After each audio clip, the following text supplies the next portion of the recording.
দেখছেন ডিডিসিএন আজকের বার্তা আর আপনাদের সঙ্গে আমি শ্রীতমা। বিস্তারিত খবরের আগে দেখে নেব আজকের হেডলাইন্স। পিতৃপক্ষের অবসানে মাতৃপক্ষের সূচনায় আত্রাই নদীতে মানুষের ভিড় তর্পণের জন্য। উৎসবেও আছে, আন্দোলনেও আছে, এই বার্তা নিয়েই আরজিকর কাণ্ডের প্রতিবাদে মিছিল বালুরঘাটে।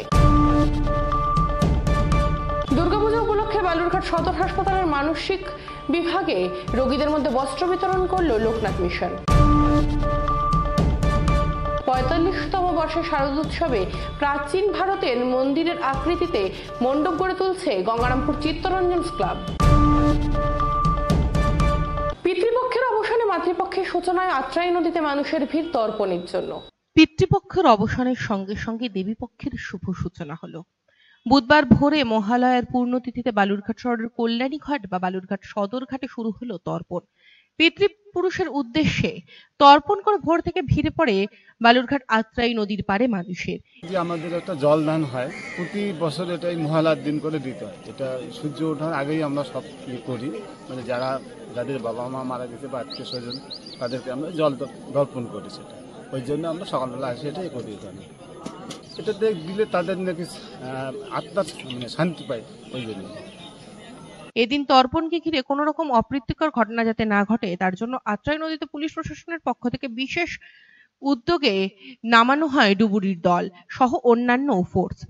এদিন সকাল থেকে আত্রাই নদীর বিভিন্ন ঘাটে শুরু হয় তর্পণ। শুধুমাত্র বালুরঘাটের কল্যাণীঘাট নয়, চকভেঘু, পরানপুরে তর্পণ অনুষ্ঠিত হয়।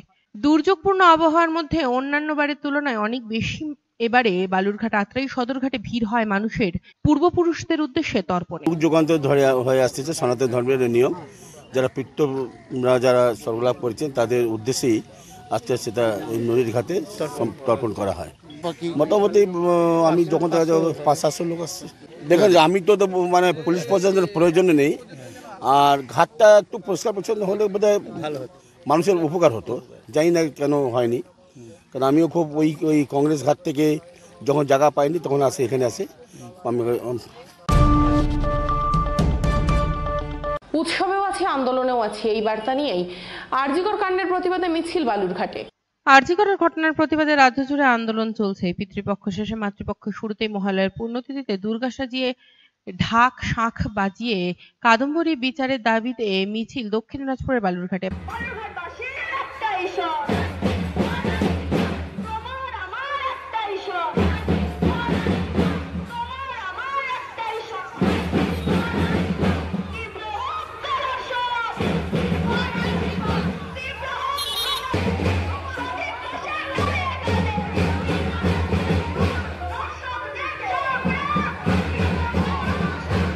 বালুরঘাট থানা মোড় থেকে মিছিল শুরু করে বালুরঘাট শহর পরিক্রমা করে বালুরঘাট হাইস্কুল মাঠে এসে প্রতিবাদ মিছিল শেষ হয়। কালো পোশাক পরে উৎসবেও আছে, আন্দোলনেও আছে, এই বার্তা নিয়েই জাস্টিস ফর আরজিকর স্লোগান তুলে এদিনের এই প্রতিবাদ মিছিলটি অনুষ্ঠিত হয়। মায়ের আগমনী হয়ে গেছে, সেই মায়ের আগমনী দিয়ে আজকে আমরা আমাদের প্রতিবাদ মাধ্যমে আমরা আজকে দিনটি আমরা শুরু করলাম। আমাদের যেহেতু বলা হয়েছে যে উৎসবে ফিরতে হবে, তো আমরা আমাদের আন্দোলন এইভাবেই চালাবো। আমরা উৎসবেও আছি, আমরা আন্দোলনেও আছি, আমরা উৎসবের মধ্যে দিয়ে আমরা আমাদের আন্দোলন এইভাবেই চালিয়ে যাব। দুর্গাপূজা উপলক্ষে বালুরঘাট সদর হাসপাতালের মানসিক বিভাগে রোগীদের মধ্যে বস্ত্র বিতরণ করল লোকনাথ মিশন।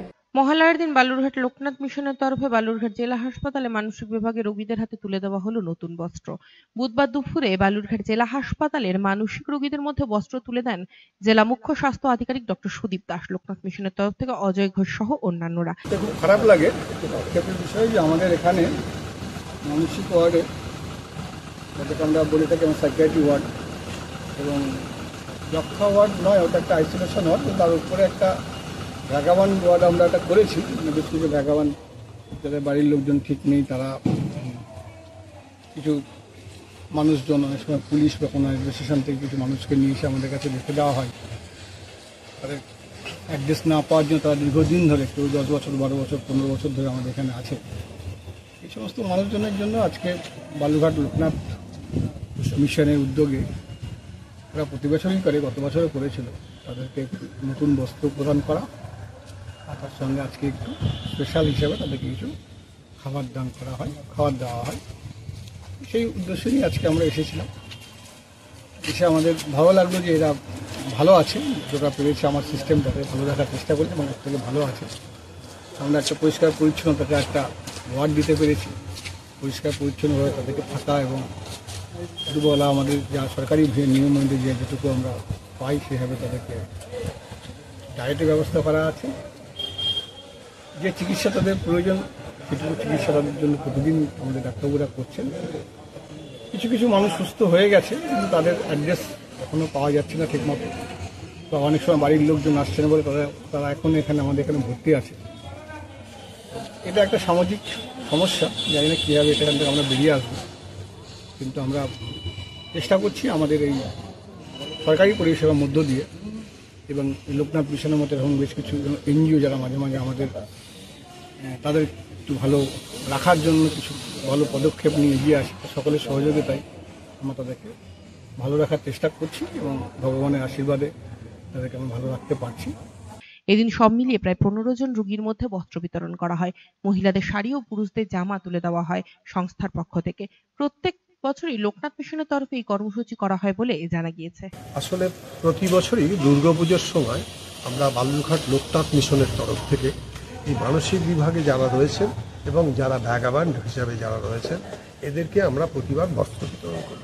এবছরও আমরা সেই মহালয়ের দিন তাদেরকে আমরা নতুন বস্ত্র দিলাম এবং তাদের হাতে কিছু খাবার তুলে দিলাম। সাথে আমরা আরেকটা প্রোগ্রাম সিওমুজ সাহেবের সাথে কথা বলে নিলাম। আমরা প্রতি বছরই এদেরকে ষষ্ঠীর দিন বালুরঘাটে আমরা গাড়ি করে সমস্ত শহরে যতগুলো প্রতিমা রয়েছে তাদেরকে আমরা পুজো দেখাই। এবছরও সেইটার প্রোগ্রাম রেখেছি এবং উনি ওটা অনুমতি দিয়েছেন। ষষ্ঠীর দিন এদেরকে আবার নিয়ে 45তম বর্ষের শারদোৎসবে প্রাচীন ভারতের মন্দিরের আকৃতিতে মণ্ডপ গড়ে তুলছে গঙ্গারামপুর চিত্তরঞ্জন ক্লাব। 45তম বর্ষের দুর্গাপূজায় প্রাচীন ভারতের মন্দির স্থাপিত শিল্পকে তুলে ধরে চমক দিতে চলেছে গঙ্গারামপুরের চিত্তরঞ্জন ক্লাব। হাতে আর মাত্র কয়েকটি দিন তারপরই দুর্গাপূজা, তাই এখন দিনরাত এক করে প্যান্ডেল ও প্রতিমার কাজ করে চলেছে শিল্পীরা। ক্লাব সূত্রে খবর, এবছর প্রায় 21 লক্ষ টাকা ব্যয়ে প্রাচীন ভারতের মন্দিরের স্থাপত্য শিল্পকে তুলে ধরতে চলেছে তারা। সেই সঙ্গে লাইটিংও থাকছে নতুন চমক। উল্লেখ্য, দক্ষিণ দিনাজপুর জেলার বিগ বাজেটের পুজোগুলির মধ্যে অন্যতম Gangarampur Chittaranjan sporting and cultural ক্লাবের দুর্গোৎসব। সারা বছর নানা সমাজসেবামূলক কাজকর্ম করার পাশাপাশি প্রত্যেক বছর দুর্গাপূজায় নতুন নতুন থিম তুলে ধরে জেলা জুড়ে চমক দিয়ে থাকে এই ক্লাব। এবারে 45তম বর্ষে পদার্পণ করলো ক্লাবের দুর্গাপূজা। প্রতি বছরের ন্যায় এবছরও 21 লক্ষ টাকা বাজেটে প্রাচীন ভারতের মন্দির স্থাপত্য শিল্প তুলে ধরে চমক দিতে চলেছে এই ক্লাব। এই বিষয়ে ক্লাব সভাপতি সনদ দত্ত জানান, এবার আমাদের পুজো 45তম বর্ষে। আমরা এবার প্যান্ডেল যেটা দর্শকদের দেখাবো সেটা যদি এক কথায় বললে মধ্যযুগে ভারতের নির্মাণ স্থাপত্য শৈলী, এবং টোটাল যেটা আমরা দর্শকদেরকে দেখাবো সেটা মধ্যযুগে ভারতের নির্মাণ স্থাপত্য শৈলীতে বৃহৎ মন্দির নির্মাণে অত্যাধুনিক প্রযুক্তি ব্যবহারের কৌশল না থাকলেও কিভাবে বড় বড় মন্দির নির্মাণ করা হতো এবং মন্দিরের গর্ভগৃহের উপরে চূড়াগুলো তোলা হতো, সেই দৃশ্যটা আমরা তুলে ধরব। এটা প্যান্ডেল যেহেতু মধ্যযুগের হচ্ছে, তার সঙ্গে সামঞ্জস্য রেখে আমরা যে প্রতিমাটা তৈরি যেটা দেখাচ্ছি সেটা প্রাচীন কালের মূর্তির মতো সেটা তৈরি করব। এবার এই যে আর তার সঙ্গে আরেকটা যেটা থাকে, প্রতি বছর চন্দননগর লাইটের নতুন নতুন কিছু ওরা জিনিস তুলে ধরে। এখন আমাদের মতো এই জায়গায় সব টানা সম্ভব না, তার কিছু ঝলক চন্দননগরে লাইটের নতুন যে ইনোভেশনে তার কিছু একটা ঝলক আমরা আমাদের এই প্যান্ডেলে দর্শকদের জন্য দেখানোর চেষ্টা করছি। শেষ করার আগে দেখে নেব আজকের হেডলাইন্স আরও একবার। পিতৃপক্ষের অবসানে মাতৃপক্ষের সূচনায় আত্রাই নদীতে মানুষের ভিড় তর্পণের জন্য। উৎসবেও আছে, আন্দোলনেও আছে, এই বার্তা নিয়েই আরজিকর কাণ্ডের প্রতিবাদে মিছিল বালুরঘাটে। দুর্গাপূজা উপলক্ষে বালুরঘাট সদর হাসপাতালের মানসিক বিভাগে রোগীদের মধ্যে বস্ত্র বিতরণ করল লোকনাথ মিশন। 45তম বর্ষের শারদোৎসবে প্রাচীন ভারতের মন্দিরের আকৃতিতে মণ্ডপ গড়ে তুলছে গঙ্গারামপুর চিত্তরঞ্জন ক্লাব। আজকে সংবাদ এ পর্যন্তই। পরবর্তী সম্প্রচারের জন্য চোখ রাখুন ডিডিসিএন আজকের বার্তায়।